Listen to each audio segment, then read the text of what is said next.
International Arbitration and Armenia, Arbitrating Animosity, Part 1, article by Davit Khachatryan, published on January 9, 2025, on EVN Report. International arbitration cases involving Armenia have been making headlines with increasing frequency. Media coverage of these cases often paints a mixed picture, leaving readers puzzled about what arbitration truly involves, what it means, and its outcomes. This is particularly noticeable in the coverage of two interstate arbitration cases initiated by Azerbaijan against Armenia. The very idea of Azerbaijan taking legal action against Armenia on the international stage only adds to the confusion and fuels public concern. Beyond these high-profile cases, Armenia's involvement in international arbitration extends to various contexts, including investment disputes related to the Amulsar mining project, the waste management issues involving Sanitec SARL, and controversies around Fly Arna, the now-defunct Armenian flag carrier. Despite their differing nature, these cases all implicate matters of public interest, highlighting the pressing need for transparent and comprehensive explanations. This article aims to dispel the confusion surrounding these proceedings. It tries to explain what arbitration is, distinguishes between its types and contexts, and outlines what each type entails, how it operates, and what stakeholders, governments, investors, or the public can expect. What is arbitration? Arbitration is an alternative to litigation, dispute resolution entirely based on the parties' explicit consent. An arbitration agreement can be concluded separately or included as a clause within contracts, either when drafting the agreement or even after a dispute has arisen. Thus, parties can refer their dispute to a tribunal of neutral arbitrators chosen for their impartiality, neutrality, and expertise. Arbitral tribunals typically consist of a sole or three arbitrators, though other uneven numbers are occasionally used. While arbitrators are often lawyers, they are not necessarily required to be so. They frequently have expertise in specialized fields such as construction, maritime law, engineering, mining technology, IT, or finance, among others. This diversity of expertise enables arbitrators to resolve highly technical disputes without additional expert witnesses that litigation normally requires. Among its defining characteristics, arbitration is known for confidentiality, though not always applicable, and flexibility. Unlike traditional litigation, parties have significant control over the process.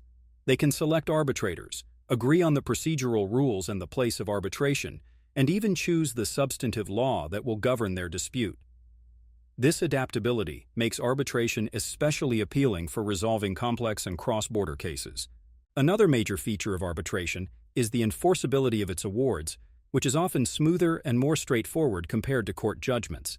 This is largely due to the 1958 New York Convention on the Recognition and Enforcement of Foreign Arbitral Awards, a treaty with over 170 state parties. Under this convention, an arbitral award issued in one member state can generally be enforced in another, subject to limited exceptions, such as procedural irregularities or conflicts with public policy. This global framework gives arbitration a significant edge in international disputes, ensuring that awards and arbitration agreements are recognized and enforced across borders with relative efficiency. So far, so good with the general theory. Now let us explore the different types of arbitration and their nuances, using examples from cases involving Armenia to illustrate their application in real-world contexts. Interstate arbitration, Azerbaijan versus Armenia. Almost any dispute can be arbitrated, at least in theory. But can you arbitrate animosity? That is neither a legal question nor the focus of this discussion. It is a reflection on the broader strategic use of arbitration in dealing with contentious issues. At any rate, arbitration, like any tool, can be used strategically, and Azerbaijan's actions leave no doubt about it.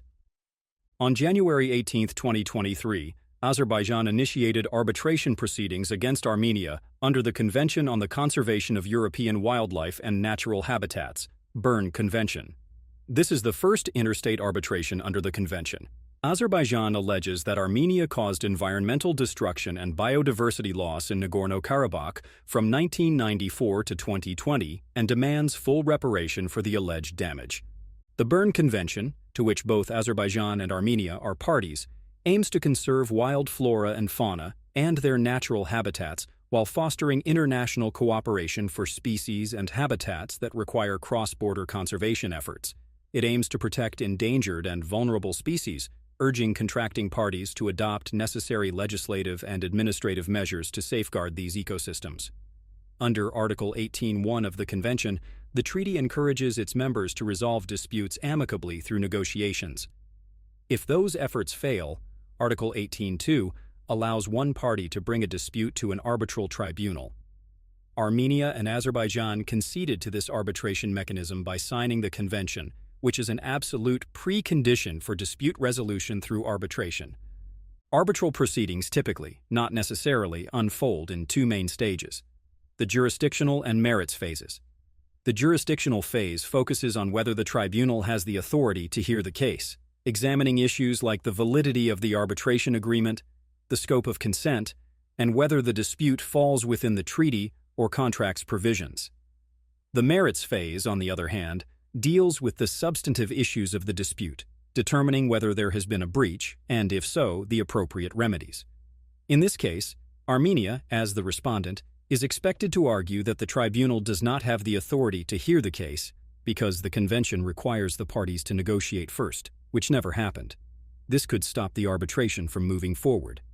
The International Court of Justice, ICJ, has repeatedly underscored the importance of this procedural hurdle, most recently in its judgment in the Armenia versus Azerbaijan case, also Georgia versus Russian Federation and Ukraine versus Russian Federation. There, the ICJ dismissed Azerbaijan's claim that Armenia had failed to initiate genuine negotiations, highlighting the seriousness of the negotiation requirement. While arbitration proceedings often take a more flexible approach to such preconditions than the ICJ, this case's prominence under public international law elevates the scrutiny standards. On March 27, 2023, Azerbaijan notified the Berne Convention Secretariat, claiming that negotiations would have failed and that it had submitted the dispute to arbitration. However, without clear evidence of genuine negotiation efforts, the tribunal might rule it lacks jurisdiction, making this a key issue early in the case. Azerbaijan's deliberate avoidance of negotiations and cooperation with the Standing Committee of the Convention, the governing body responsible for overseeing the treaty's implementation and facilitating dispute resolution, undermines the spirit of the Convention. This exposes Azerbaijan's true intention, strategically exploiting the Convention's mechanisms as a tool against Armenia. Courts and tribunals are not blind to such tactics and often weigh these realities when deciding the legitimacy of claims. But this is exactly what one would expect from Azerbaijan. The best response is to remain calm, informed, and ready. After all, Azerbaijan will eventually run out of treaties to weaponize, or the international community will grow tired of constant creative allegations, much like the villagers did with the boy who kept crying wolves. Following its claim under the Berne Convention, Azerbaijan has now turned its sights to the Energy Charter Treaty, the ECT, lodging yet another case against Armenia, the first known interstate arbitration under the treaty. On November 19, 2024, Azerbaijan filed its statement of claim with the Permanent Court of Arbitration, PCA, in The Hague, accusing Armenia of blocking its access to energy resources and infrastructure in Nagorno-Karabakh and in connection with its landlocked exclave, the Nakhchivan Autonomous Republic. According to Azerbaijan, these actions violate its sovereign rights under the ECT and fundamental principles of international law. The ECT is a multilateral agreement designed to promote cooperation in the energy sector. It aims to protect investments in energy projects, ensuring that investors can operate in a stable and predictable legal environment. A key focus of the treaty is to facilitate the smooth transit and trade of energy resources across borders, reducing barriers and fostering collaboration among its members. Beyond these practical goals, the ECT is built on the broader principle of trust, encouraging member states to work together to ensure energy security and equitable access. By providing mechanisms for dispute resolution, including interstate arbitration, the treaty seeks to uphold its commitment to fair and cooperative energy relations. Article 27 of the ECT provides a rarely used option for resolving disputes between states through arbitration. Azerbaijan has seized on this mechanism, framing its case as a violation of the treaty, and accusing Armenia of blocking its access to vital energy resources. Azerbaijan argues that this goes beyond simple obstruction. It claims Armenia has disrupted its entire energy strategy, including key transit and trade routes, which it sees as critical to its economic ambitions. However, Azerbaijan's reliance on the ECT, much like its approach under the Berne Convention, appears to bend the treaty far beyond its intended purpose. The ECT was designed as a bridge for collaboration and energy stability, not a battering ram for political agendas. By weaponizing yet another legal framework against Armenia, Azerbaijan risks turning treaties meant for mutual benefit into tools of antagonism, eroding the trust and cooperation they are supposed to foster. If we scratch beneath the surface, a clear pattern emerges. Azerbaijan's claims under the Berne Convention and the ECT are not merely legal maneuvers, but part of a concerted effort to cement a single narrative. The underlying goal is to convince the international community that Nagorno-Karabakh has always been Azerbaijani territory, and to paint Armenia as the aggressor. The legal frameworks and arguments may differ, but the script remains the same. This strategy becomes glaringly obvious when viewed side by side. Under the Berne Convention, Azerbaijan uses allegations of environmental destruction to assert and manifest its sovereignty over Nagorno-Karabakh. Under the ECT, it pivots to energy resources, claiming Armenia has violated its sovereign rights in the region, yet again emphasizing its claim that Nagorno-Karabakh is indisputably Azerbaijani territory. Ultimately, what ties these disparate claims together is Azerbaijan's knack for exploiting any international legal tool, even ones only loosely related, to further its territorial narrative. It is a classic case of throwing everything at the wall and seeing what sticks. The irony is hard to miss. Azerbaijan invokes treaties rooted in principles of cooperation and mutual benefit, only to twist them into instruments of division. The tactic seems to follow a simple rationale: repeat the story enough times in enough forums and hope it gains traction. However, from a broader perspective, this is not just about Armenia or Nagorno-Karabakh. It is about the integrity of international legal systems and whether they can withstand being stretched to fit agendas they were hardly meant to serve. Azerbaijan's actions, while fairly well calculated, threaten to turn tools of resolution into weapons of contention, a slippery slope that could undermine the trust and cooperation these treaties are supposed to protect. Implications. Understanding Azerbaijan's true motives behind these arbitration cases should not lead us to underestimate their potential impact on Armenia. Regardless of the political agenda, these disputes could have significant consequences, provided the respective tribunals rule in Azerbaijan's favor. The potential harm is not merely theoretical, it could be substantial and far-reaching. The relevant precedent in international law can help us understand the possible implications. One such case is the ICJ's landmark judgment in certain activities carried out by Nicaragua in the border area. Costa Rica versus Nicaragua. On February 2, 2018, the ICJ awarded Costa Rica $378,890 in compensation for environmental damage caused by Nicaragua's incursion into Costa Rican territory, excavation of canals, and establishment of a military presence.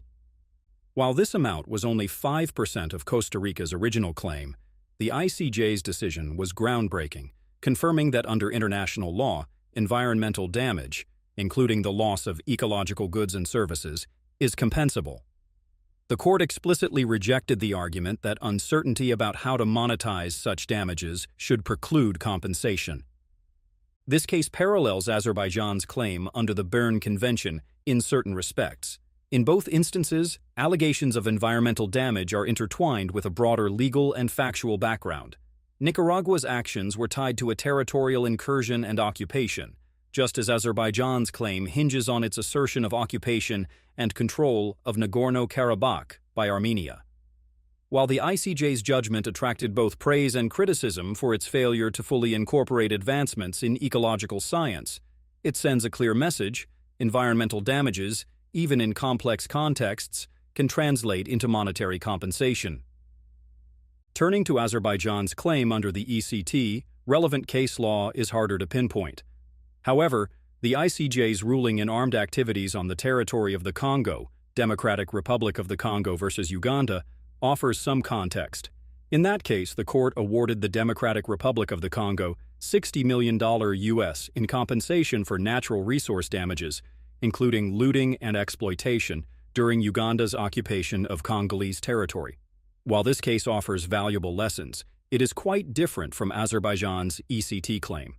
The ICJ case dealt with broader violations of international law, such as plundering, within a general framework of obligations. In contrast, the ECT is a highly specific treaty focused solely on energy-related issues, making the context and scope of the claims very different. A few takeaways.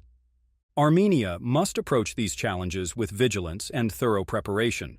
Azerbaijan's claims, while often strategically and politically motivated, are not without potential consequences.